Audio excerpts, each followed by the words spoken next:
नमस्कार दोस्तों, आप सभी का स्वागत है आप अपने YouTube चैनल पर।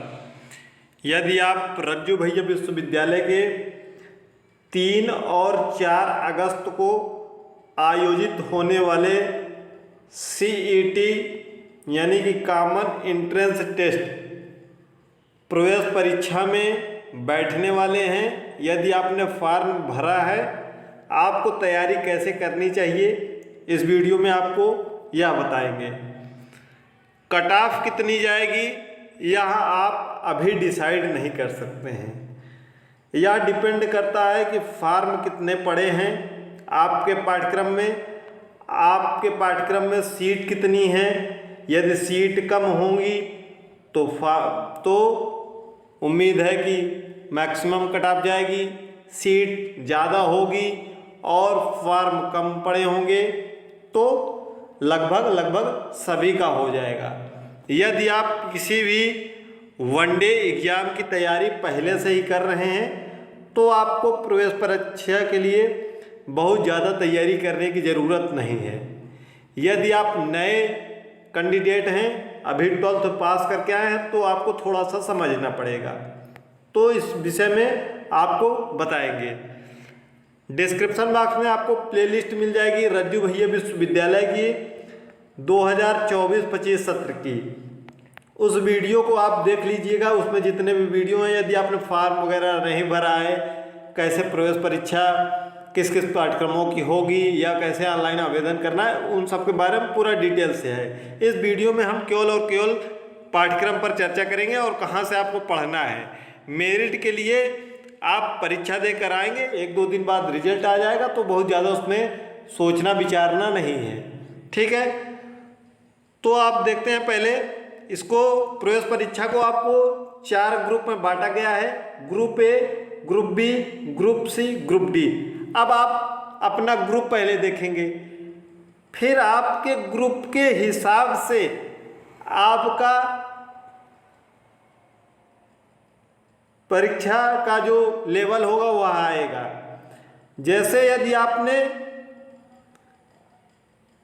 एमएड के लिए फॉर्म भरा है तो आपको ग्रेजुएशन लेवल का प्रश्न पूछा जाएगा, यानी कि थोड़ा सा हाई लेवल का। यदि आपने बीबीए, बीएलएलबी, बीलिप के लिए फॉर्म भरा है तो आपको इंटर लेवल का प्रश्न पूछा जाएगा, 12वीं का। 11वीं का प्रश्न नहीं पूछा जाएगा, केवल 12वीं का पूछा जाएगा, ठीक है। यह ग्रेजुएशन लेवल का प्रश्न होगा, जिसमें यदि आप पीजी में किसी भी पाठ्यक्रम में प्रवेश ले रहे हैं।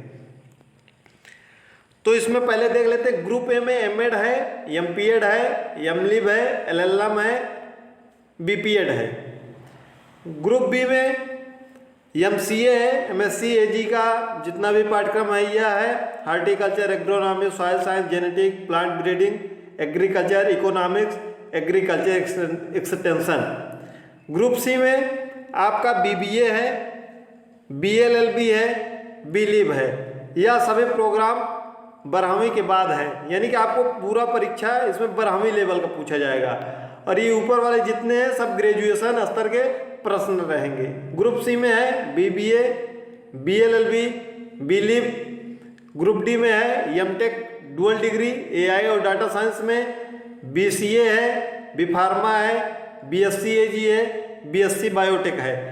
पाठ्यक्रम में कितनी कितनी सीटें हैं सब कुछ प्लेलिस्ट में वीडियो होगी, उसमें आप खोज लीजिएगा, आपको मिल जाएगा। उसके बाद यह जो परीक्षा होगी प्रयागराज के विभिन्न केंद्रों पर होगी। निगेटिव मार्किंग नहीं है, यानी कि आपको पूरे प्रश्न हल करके आना है।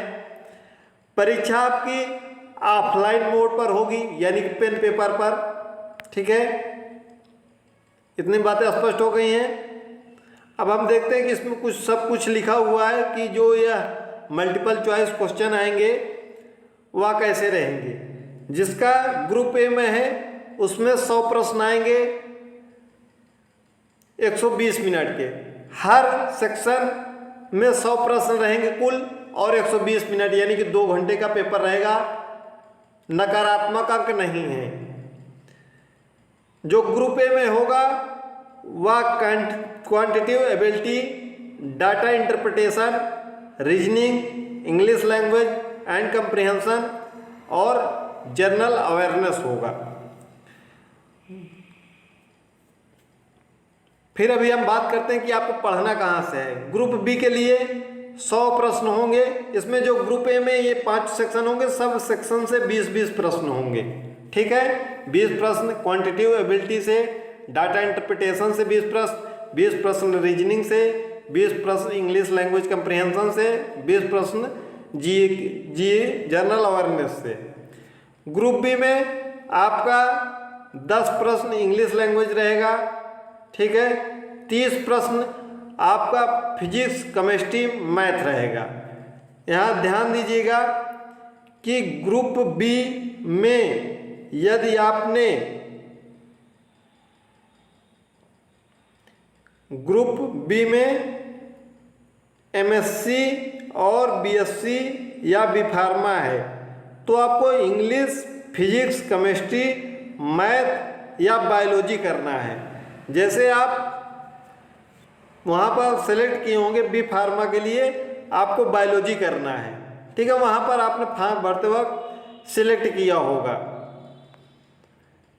तो ये 30-30 प्रश्न आएंगे और ये सब इंटर लेवल के प्रश्न रहेंगे। आपके 12वीं के एनसीईआरटी बुक से यह प्रश्न रहेंगे और 10 प्रश्न आपका अंग्रेजी से रहेगा। ग्रुप सी में 100 प्रश्न रहेंगे। इसमें भी quantitative ability, data interpretation, reasoning, English language, general awareness, same pattern group A का रहेगा, लेकिन यहाँ ग्रेजुएशन लेवल का यहाँ पर रहेगा और यहाँ पर इंटर लेवल का आपके पर प्रश्न रहेगा। ग्रुप डी में 10 प्रश्न इंग्लिश लैंग्वेज का है और 30 प्रश्न आपका फिजिक्स, केमिस्ट्री, मैथ या बायोलॉजी से है। ठीक है, नीचे लिखा हुआ है कि आपको क्या सिलेक्ट करना है।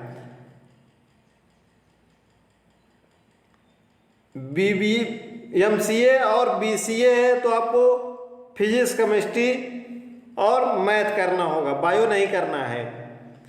Student who do not opt for mathematics will not be considered for MCA, BCA, MTech. अगर आपको एमसीए, बीसीए और एमटेक करना है तो आपको मैथ जरूर सेलेक्ट करना होगा। ठीक है, अब इसमें बात करते हैं कि ये प्रश्न आपको कहाँ से पढ़ना है। जर्नल अवेयरनेस के लिए आप लूसेंट उठा लेंगे, लूसेंट से सारी चीज़ें कवर कर लेंगे, कवर हो जाएगा आपका। लूसेंट आपको पढ़ना है और कुछ भी नहीं पढ़ना है।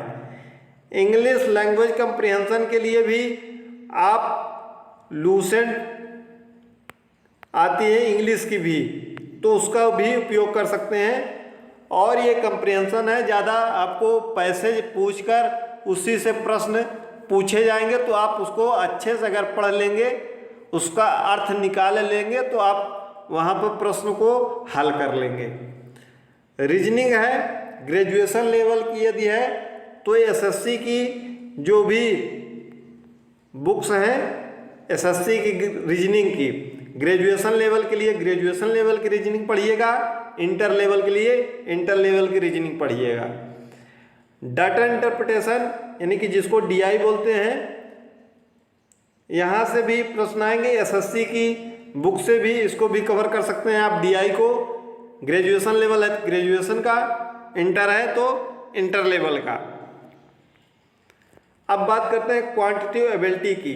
क्वांटिटेटिव एबिलिटी यानी कि अंक गणित में जो भी चैप्टर आते हैं एसएससी लेवल का सब आप देख सकते हैं। जैसे उसमें है साधारण ब्याज हो गया, चक्रवृद्धि ब्याज हो गया, औसत हो गया, चाल समय दूरी हो गया, नंबर सिस्टम हो गया, एलसीएम एचसीएफ हो गया, यह सब चैप्टर देख सकते हैं। ठीक है,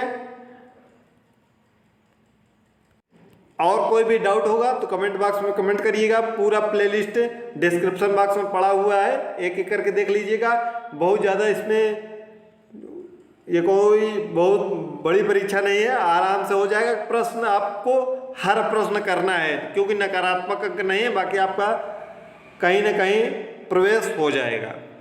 कोई डाउट होगा तो कमेंट बॉक्स में कमेंट करिएगा। जिस भी पाठ्यक्रम से आपने फॉर्म भरा है तो हमको कमेंट बॉक्स में ज़रूर बताइएगा।